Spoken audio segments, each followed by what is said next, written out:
probably very expensive. You can do fox hunting, which is something that our English and other European friends are fond of. If you've never heard of fox hunting, basically how it works is all of the wealthy noblemen get on their horses, bring out their dogs, and they release a fox. And the fox gets a head start in the woods, and the fox, of course, leaves a trail. And the hounds then sniff out the trail, and the men on horseback follow the hounds, jumping over logs and careening through forests and things like that until the hound finally catches the fox, and then, I don't know, you go have a lager or something. And then also, horses are actually used a lot for therapeutic purposes. I've, in the past, run the Chicago Marathon twice for a charity in Sandwich, Illinois, that is like it's basically an equine therapy place, and they'll bring in people with physical and mental disabilities, and really just let them interact with horses. And there's really no concrete explanation for why, but like time and time again, people just have this really natural connection to horses that they might not even have with other people, and it's really special to see. Okay, so maybe you've come across a few of those things as you've grown up, had friends who are horses or whatever.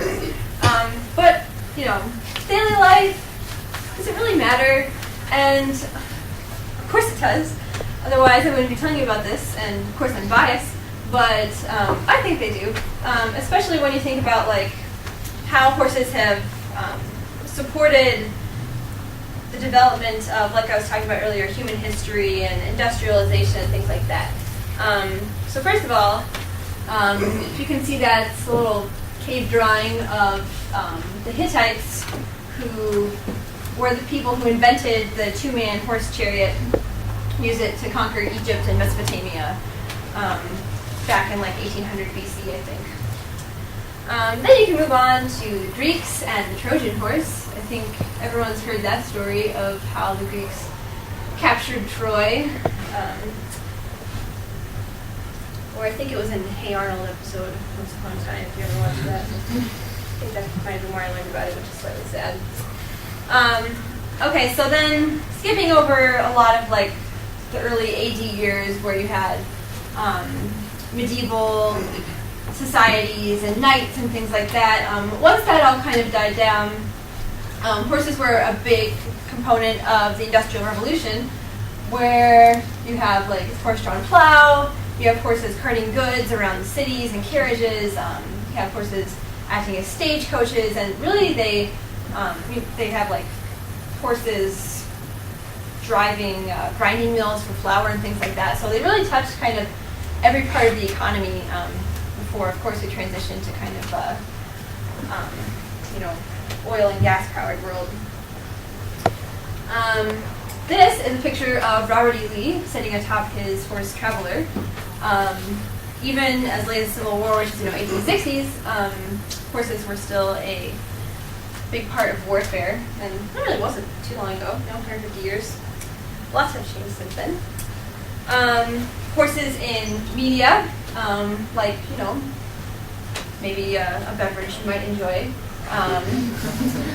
Classios are actually like very, very pretty.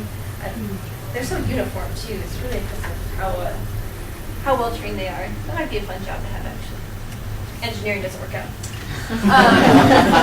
This is a picture of Michael Jordan at the Kentucky Derby, which is held every May, and it's part of a series of races called the Triple Crown. There's the Kentucky Derby, the Preakness, and the Belmont Stakes. And I think only 11 horses have won all 3 races in the same year. And the last one to do it was affirmed in 1977. So it's been a while. I really don't know why he chose that suit. And the white patent shoes don't help either. Anyway. And then, pop culture. You have to look kind of closely. But there's a unicorn on the Napoleon Dynamite page. So, if you look around, horses are still in many parts of your daily life. Okay, so yeah, we've touched on like the really kind of historical, right brain stuff, but we're all engineers and we like science, and there's some of that too. So transportation, got to get these horses around different places if you're gonna, compete with them and sell them and that sort of thing. So someone has to design these trailers, and they can get very, very elaborate. Like you got anywhere from, this is maybe like a 4-horse trailer, up to like semis that are converted into trailers and air-conditioned trailers, and you really have to have a sense for your customer, of course, in the way that you design, the factors, ergonomics. Horses have very sensitive bodies, so footing is important, things like that. Do a little financial engineering, OTB, off-track betting. Not that I'm recommending that you do that. There's also a very active horse insurance market. If you go to buy a thoroughbred at an auction, a baby thoroughbred might run you upwards of $1 million if it's well bred. And that's an investment, and you want to protect that. So equine insurance is alive and well. Farriers are horseshoers, and they have quite an elaborate array of tools that they use to perform their work. Depending on the horse's activities, if they're pulling a sled through the snow, they're going to need a much different type of shoe, maybe one with studs, than would a horse who is just like kept in a stall all day, has like nice sawdust for footing, and would go with something a little bit smoother. Just really lots of science that goes in there as well.